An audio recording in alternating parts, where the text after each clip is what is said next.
So at what point did you realize that this was sort of your show, that you were going to be the connective tissue between the seasons, saving the world?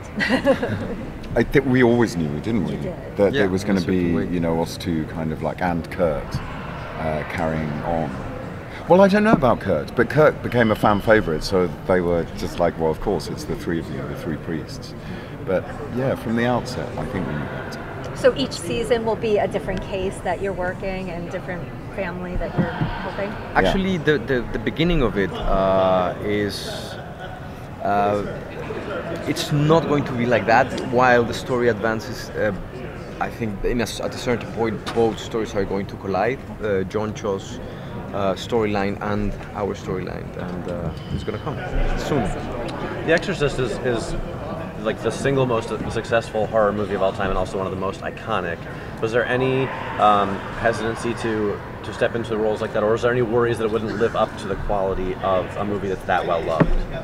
Yeah, of course. And I think when it was announced we were doing it, the reaction was dreadful from people on Twitter. It was and social media. It was not well received, and I felt the same way. And then I didn't read the script when it arrived, and then my agent was like, no, you must read it because the writing is fantastic. And sort of I'd read a third of it, and I was just completely on board. I just went in fought tooth and nail to get it. Because the characters are so well drawn, like that original novel and movie. So yeah, it was a no-brainer for me. But yeah, it's tough because you are treading on like the holy grail. I'm a massive horror fan, and it's my favourite horror movie. I've seen it countless times. I've been obsessed with the story since I was 9, and you have a lot to live up to. But yeah, hopefully we're pulling it off. Well, to me, what's at the core of it is the relationship between the two of you, the priest, and you're kind of mentoring him along the way. You recognize the abilities and the connection that you have, almost a psychic connection with each other too. Talk about that relationship, and will we explore that a little further this season? Well, that is going to be very important through the whole arc of this second season. This friction and this different approach that he has, and the ability and the like this need of wanting to be part and to experience that battle. And even though that friction is there, it's not. It's very subtle. And it's going to be very important, that tension, I guess. Yeah. I also think there's another thing that's kind of creeping into their relationship, is that Marcus, for the first time in 40-something years, can't hear God anymore. He's lost the ability to converse with him. He doesn't feel him when he works, and is sort of coming to realize that maybe God has, well, this is where he is at the moment, has brought them together so he can take over and be God's kind of number one. So that is also adding to the friction. Not only is he exercising in this way that's very unpredictable by letting the demon in, there's also a bit of jealousy too.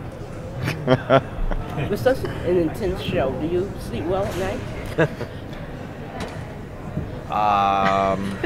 Sometimes. Yes, actually, yes.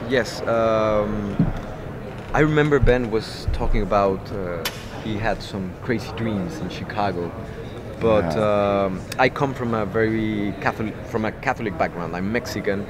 All my family, they're all Catholics. I'm a Catholic, but I don't practice it. So I remember my family, they were very concerned about me. And I remember I told my mom, hey mom, I'm gonna do this show. And literally she sent me 100 rosaries, 100, just in case. And is 100 like a sacred number or something, no, or just madness? I think that they were just in a box and they just put 100 and wow. They sent them to that'll work to Chicago. But yeah, I have no problems sleeping. I'm very obsessive when I work. Alfonso yes. will tell you. So, and sort of being so far from home, I don't get back at the week, obviously, and it's too far. And so I just FaceTime my partner and my cat and my family. But then I'm sort of alone because of the way we work with Marcus, you know, for huge parts of the day. So I do get very obsessive, and that will keep me awake, but not the fear of it, just the work. Yeah.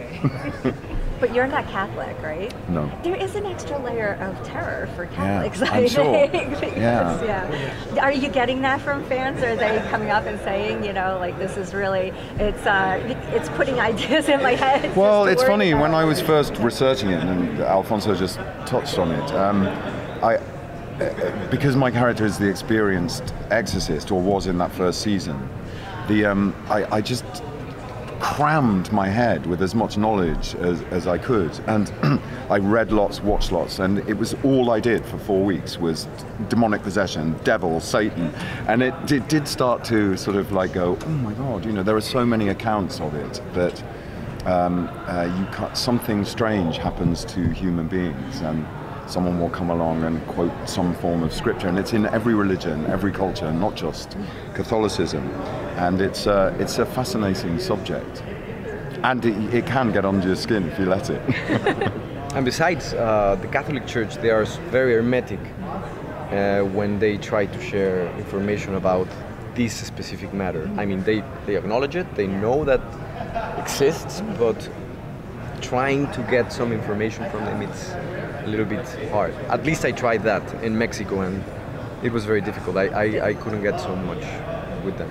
It's a very intense show, but when you're filming it, how do you sort of break the tension after a scene? Are there like any practical jokes going on, or do you joke between set? It's interesting because Alfonso is working in a second language, so he comes to work really, really, really prepared, and I do the same kind of preparation. So when we come to work, and in fact it happens with everyone in this company of actors, really. Everyone comes so prepared, because sometimes the scenes are really long. Like yesterday, or a few days ago, we were doing a scene that was 9 pages long, which is like unheard of on television. So each take is 10 minutes long.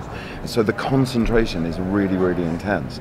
So in between, as soon as cut is called, there's so much levity on the set. I've never worked on any job like it. And then as soon as action, everyone in the room concentrates. It's so there's a lot of downtime in between the intensity. I think otherwise we'd just go mad. It's needed. It's very needed.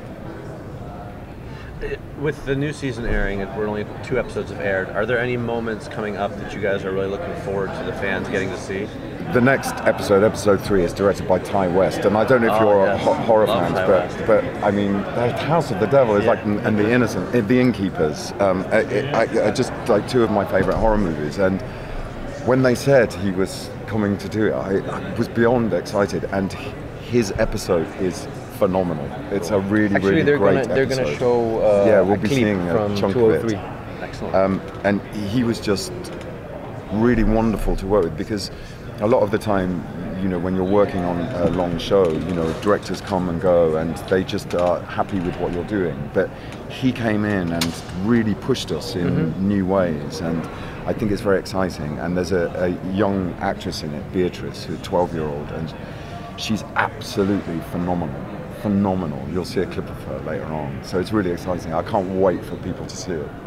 What is it like working with younger actors and actresses, like in these intense circumstances? Because like it's got to be a little unsettling for them, I would imagine. No, it's huge fun. You know, they get covered in boils and weird teeth and all that kind of stuff, which of course they love. And like, because the stakes are so high for everyone, you just kind of can come in, or they can come in and scream and rail around and just have a whale of a time. Not so long ago, we were shooting a scene, and Beatrice, she was so excited because she was going to fly, and they have a lot of fun. You know, with the intensity of the show, you have a 2-hour movie, you have to make it intense and grow that intense for the audience. Yeah. For a show like this that's based on this, is there a feeling where you have to constantly almost outdo yourselves to make it scarier and keep that tension going, because you're doing it for all these episodes rather than just a couple hours? I think we just kind of try and really invest in the characters, and if the situation is terrifying for the character, or they're in a terrifying situation, then hopefully it'll just kind of remain like that. All we do is kind of play the truth of the scene as much as we can, and hope that they've written it so it works, so it pulls itself off.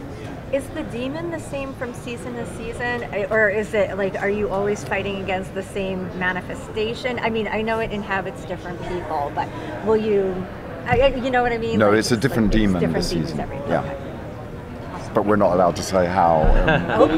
Will we be seeing much carryover from the sort of demonic cult that was happening in the first season? Maybe.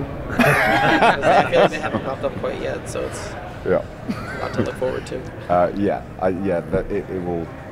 Something will happen, and it'll tie in.